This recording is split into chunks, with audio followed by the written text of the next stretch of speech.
अस्सलाम वालेकुम students, welcome to STG insights. आज हम MTH 201 की असाइनमेंट नंबर 1 करने जा रहे हैं, जिसके सेशनल इंचार्ज राहिब रज़ा हैं। ड्यू डेट 13 नवंबर 2025 है। वीडियो स्टार्ट करने से पहले आपसे एक छोटी सी रिक्वेस्ट है कि आप मेरे चैनल एसटीजी इनसाइट्स को सब्सक्राइब करें।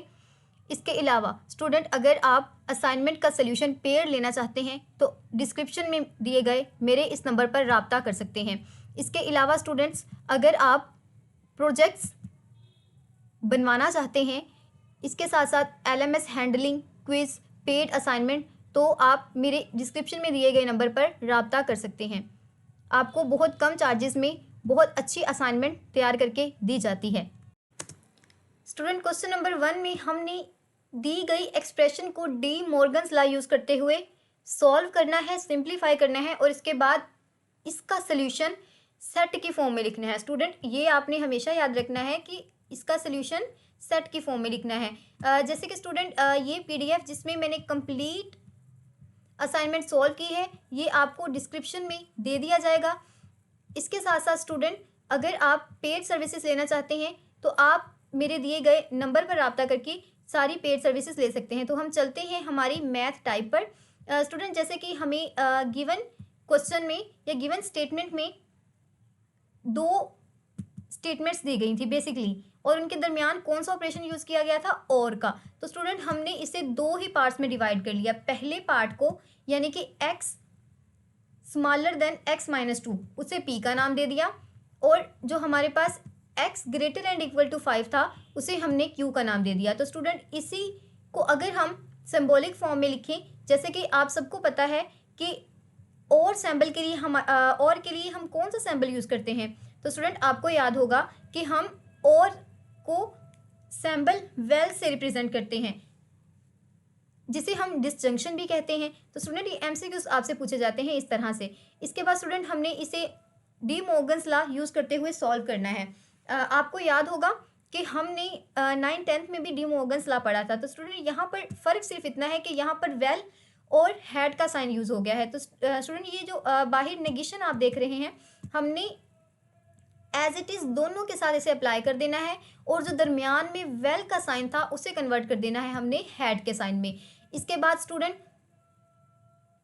सबसे पहले हम ये देखते हैं कि जो सिंपल p था हमारे पास होल में, वो हमारे पास नेगेशन p बन चुका है। तो स्टूडेंट, नेगेशन p में क्या होगा, इन्वर्ट होगा। जैसे कि आप सबको पता है कि नेगेशन में अगर ट्रू है तो फॉल्स हो जाता है, फॉल्स है तो ट्रू हो जाता है। तो हम यहाँ पर x स्मॉलर देन -2 है, तो इसका इन्वर्स क्या बनेगा, इसके इन्वर्स में अगर हम देखें, इसके बराबर में ग्रेटर इक्वल का साइन है, तो यहाँ पर आ जाएगा x greater and equal to -2, जैसे कि यहाँ पर गिवन है। इसके बाद जो q था, तो वो हमारा जो x के लिए कंडीशन थी वो अप्लाई हो जाएगी। जैसे कि हमारे x के लिए कंडीशन थी कि x स्मॉलर देन -2, तो हम कर देंगे x स्मॉलर देन 5। बस हमने साइंस को चेंज कर दिया। तो स्टूडेंट, अब अगर हम देखें तो हम इस एक्सप्रेशन को किस तरह लिख सकते हैं, जो ऊपर दी गई एक्सप्रेशन है। नेगेशन p की जगह हमने नेगेशन p की वैल्यू पुट कर दी। इसके बाद नेगेशन दरमियान में हमने एंड का साइन यूज़ किया। तो स्टूडेंट, आपने हमेशा याद रखना है कि ये फर्स्ट लेटर से भी आप याद कर सकते हैं। a है तो इसके लिए a का साइन ही यूज़ हो रहा है, और जो दूसरा हमारे पास डिसजंक्शन होता है उसके लिए हम वेल का साइन यूज़ करते हैं। जहाँ पर q आना था वहाँ पर हमने q की वैल्यू पुट कर दी है। तो स्टूडेंट, अब जो मैंने आपको ऊपर भी डिस्कस किया था कि इसका इंटरवल लिखना बहुत ज़रूरी है। तो स्टूडेंट, हम इसका इंटरवल कुछ इस तरह से लिखेंगे कि x ग्रेटर देन या इक्वल टू है -2 के, और x स्मॉलर देन है 5 से। तो स्टूडेंट, जैसे कि आपको पता है, ये जो हमारे पास स्क्वायर ब्रैकेट होती हैं, उसका मतलब है कि ये जो एलिमेंट है, ये जो वैल्यू है, वो इंक्लूडेड है हमारे सेट में, यानी कि -2 इंक्लूडेड है, और ये जो हमारे पास स्मॉल ब्रैकेट होती है, उसका मतलब ये वैल्यू इंक्लूडेड नहीं है। तो यही हमारे क्वेश्चन का सल्यूशन है। इसे आपने हमेशा याद रखना है कि मैथ टाइप पर ही सॉल्व करना है। मैं आपको मैथ टाइप यूज़ करने के लिए एक अलग से वीडियो प्रोवाइड कर दूंगी। तो आइए चलते हैं क्वेश्चन नंबर 2 की। स्टूडेंट, क्वेश्चन नंबर 2 में हमें दो कंडीशंस दे दी गई हैं। p पी में हमसे कहा गया है कि शॉप इज़ ओपन और क्यू में हमसे कहा गया है कि शॉप इज़ क्लोज। तो स्टूडेंट हमने एक कंपाउंड स्टेटमेंट लिखनी है जिसके बाद रिप्रेजेंट करना है कि ये कॉन्ट्रडिक्शन है और वेरीफाई करना है इस कॉन्ट्रडिक्शन को ट्रूथ टेबल की मदद से। तो स्टूडेंट हम देख लेते हैं, यही सोल्यूशन आपको मैथ टाइप में भी मैं दिखा देती हूँ जो मैंने सॉल्व किया है। जी हाँ, तो ये आप देख सकते हैं, जबकि मेरी जो पीडीएफ फाइल है उसमें कंप्लीट सोल्यूशन मौजूद है। तो स्टूडेंट सबसे पहले हमने ये देखा कि पी हमारे पास क्या है, पी में है शॉप इज़ ओपन, क्यू में है शॉप इज़ क्लोज। स्टूडेंट अगर आपको याद हो तो हमने कॉन्ट्रडिक्शन में पढ़ा था कि ये हमारी स्टेटमेंट की नफ़ी कर देती है। अगर कोई चीज़ ट्रू होती है तो उसे फॉल्स कर देती है, अगर फॉल्स होता है तो ट्रू कर देती है। ये हमारी नेगेशन की प्रॉपर्टी थी। स्टूडेंट हमने ये भी पढ़ा था कि कॉन्ट्रडिक्शन में तमाम फाइनल वैल्यूज़ फॉल्स होती हैं, तो आपने ये कंडीशन ज़रूर याद रखनी है। तो स्टूडेंट हमने लेक्चर नंबर 2 में कुछ इस तरह से देखा था, P is equal to negation P। तो स्टूडेंट अगर हम यहाँ पर देखें तो हमारे पास सिनेरियो में सिर्फ ये चेंज हुआ है कि जहाँ पर हमारे पास नेगेशन P था वहाँ पर नेगेशन Q आ गया है।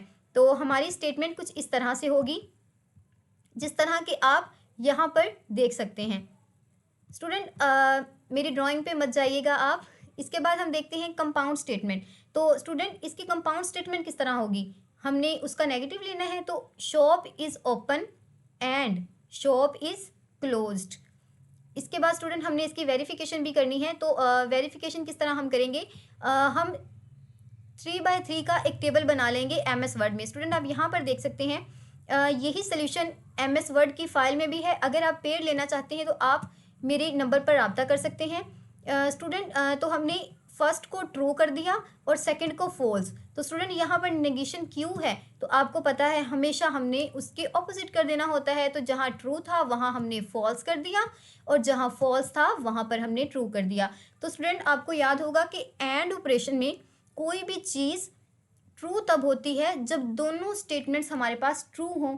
तो आप देख सकते हैं कि यहाँ पर ट्रू है, यहाँ पर फॉल्स, ट्रू फॉल्स फॉल्स, और false true true, sorry false true false. ये हमारे पास आप देख सकते हैं कि जो हमारा फाइनल रिजल्ट है वो फॉल्स फॉल्स आया है।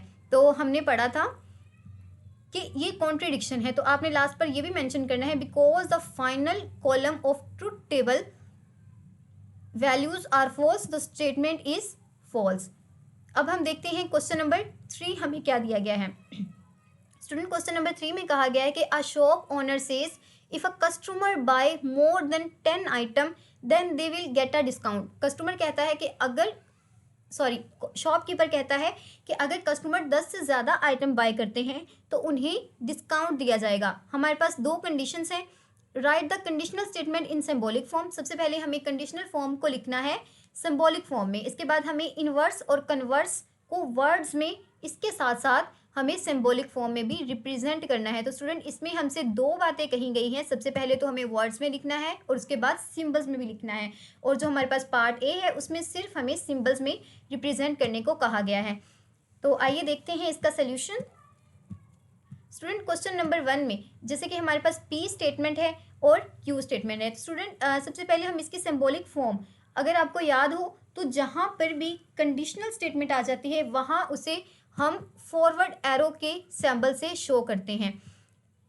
तो हम यहाँ पर कंडीशनल स्टेटमेंट का सिंबल लगा देंगे, जो कि लेक्चर नंबर 6 में बहुत डिटेल से हमें पढ़ाया गया है। इसके साथ साथ स्टूडेंट पार्ट नंबर 2 में हमें क्या कहा गया है, हमें इसकी इन्वर्जन भी करनी है।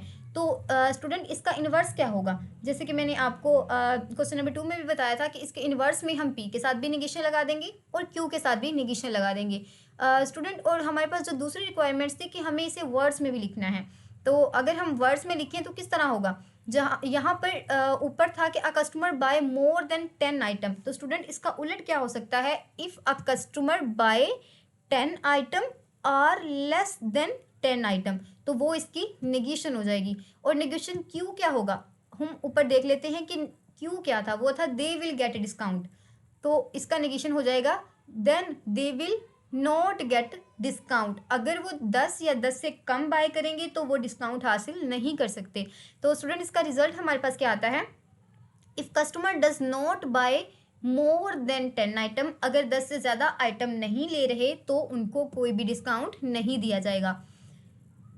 स्टूडेंट पार्ट 2 में हमें क्या करना है, पार्ट 2 में हमें कन्वर्स फाइंड आउट करना है। स्टूडेंट कन्वर्स में हम जस्ट ये करते हैं कि कंडीशन 1 को कंडीशन 2 पर ले जाते हैं और कंडीशन 2 को कंडीशन 1 पर ले जाते हैं। स्टूडेंट ये सेम हमारे पास कंपाउंड स्टेटमेंट ही है, बस हमने किया क्या है, P को Q की जगह लिख दिया है और Q को P की जगह लिख दिया है, बस इतना सा काम किया है। तो स्टूडेंट अब आप खुद से सोचें कि अगर हम इसे स्टार्ट में ले जाते हैं तो ये स्टेटमेंट किस तरह बनेगी। Q तो ये हम इस तरह लिखेंगे, इफ़ दे यहाँ पर आएगा they will not get a discount, they will get a discount than a customer buy more than 10 items, यानी कि अगर कस्टमर 10 आइटम खरीद रहा है तो वो डिस्काउंट हासिल कर सकता है। यहाँ पर स्टूडेंट थोड़ी सी वर्डिंग में मिस्टेक हो गई है। जब हम PDF में किसी भी फाइल को कन्वर्ट करते हैं तो कुछ लेटर मिस हो जाते हैं, आपने अपनी असाइनमेंट में इस बात का ख्याल रखना है। इसके बाद स्टूडेंट ये मेरी बेसिकली वर्ड फाइल थी। इसके बाद हम देखेंगे क्वेश्चन नंबर 4 में क्या है। क्वेश्चन नंबर 4 में हमसे कहा गया है कि एक सिक्योरिटी सिस्टम है जिसमें 2 सेंसर हैं। सेंसर A डिटेक्ट करता है कि जो मेन डोर है वो ओपन है, ठीक है, और सेंसर B डिटेक्ट करता है कि विंडो ओपन हुई है। तो student the alarm should ring only if either the door or window are both is open. तो उन्होंने कहा कि अलार्म तब ही रिंग करेगा कि या तो डोर ओपन होगा या फिर विंडो ओपन होगी या फिर दोनों ओपन होगी। तो स्टूडेंट इसमें भी हमें 2 पार्ट्स सॉल्व करने को कहे गए हैं। तो स्टूडेंट हमें यहाँ पर भी 2 ही कंडीशन को फॉलो करना है, या इस क्वेश्चन के 2 ही पार्ट्स हैं। पहला पार्ट कि हमें लॉजिकल गेट का नाम बताना है और दूसरा हमने बुलियन एक्सप्रेशन बतानी है प्लस उसका ट्रूथ टेबल भी बताना है। तो स्टूडेंट सबसे पहले तो हम बताएंगे कि इसमें कौन सी गेट यूज़ हुआ है या फिर कौन सा ऑपरेशन यूज़ हुआ है। तो student the statement given in assignment is और कंजक्शन, हमने देखा था ना आइदर का वर्ड यूज़ हुआ। तो स्टूडेंट यहाँ पर भी आइदर का वर्ड यूज़ हो, वो है हमारे पास और को हम डिस्टिंक्शन भी कहते हैं, और का सैम्पल भी मैं आपको ऊपर पढ़ा चुकी हूँ। इसके बाद स्टूडेंट पार्ट A को हमने सॉल्व करना है। तो अगर हमारे पास स्टेटमेंट और की है तो बेसिक तो हमारे पास जो गेट होगा वो लॉजिकल और गेट ही यूज़ होगा। इसके बाद स्टूडेंट एक्सप्रेशन है। तो जैसे मैंने यहाँ पर भी आपको यही क्लियर किया है कि इसका सैम्पल हमारे पास वेल होता है और इसे हम प्लस के सैम्पल से भी डोनेट करते हैं। इसके बाद स्टूडेंट इसकी एक्सप्रेशन, तो इसकी एक्सप्रेशन यही होगी A vel sign B। Student इसका ट्रूथ टेबल क्या होगा। तो सबसे पहले हमने देखना है कि हमारे पास 2 वैल्यूज़ हैं। तो स्टूडेंट मैंने आपको बताया था कि जितनी हमारे पास वैल्यूज़ होती हैं हमने उसकी उतनी ही पावर ले लेनी होती है। तो इसकी अगर हम पावर लेंगे तो हमारे पास क्या आता है, हमारे पास 4 आता है। तो स्टूडेंट यहाँ पर 4 ही वैल्यूज़ यूज़ होंगी। सबसे पहले हमने क्या करना है 1 0 1 0। तो स्टूडेंट यहाँ पर क्या आ जाएगा 1 1 0 0। तो अगर हम देखें स्टूडेंट याद रखें कि इसके दरमियान में हमारे पास और का साइन है, प्लस का साइन। तो अगर हम ट्रू होता है हमारे पास, यानी कि 1 1 हमेशा हमारे पास 1 ही आता है। इसके बाद 1 + 0 तो हमारे पास क्या आता है 1 आता है। 0 + 1 तो हमारे पास क्या आता है 1 आता है। और 0 0 यानी कि फॉल्स हमेशा फॉल्स ही होता है। तो उम्मीद करती हूँ स्टूडेंट आपको असाइनमेंट का सल्यूशन पसंद आया होगा। अपनी मैक्सिमम फेलोज़ के साथ ज़रूर शेयर करें। आपको डिस्क्रिप्शन में ये फ़ाइल दे दी जाएगी, आप खुद से भी ये असाइनमेंट सॉल्व कर सकते हैं। इसके अलावा अगर किसी भी किस्म की असाइनमेंट सॉल्व करवानी हो, कोई भी प्रोजेक्ट सॉल्व करवाना हो, तो आप हमारे व्हाट्सएप के नंबर पर रब्ता कर सकते हैं। अपना बहुत ख्याल रखिएगा। अल्लाह हाफिज़।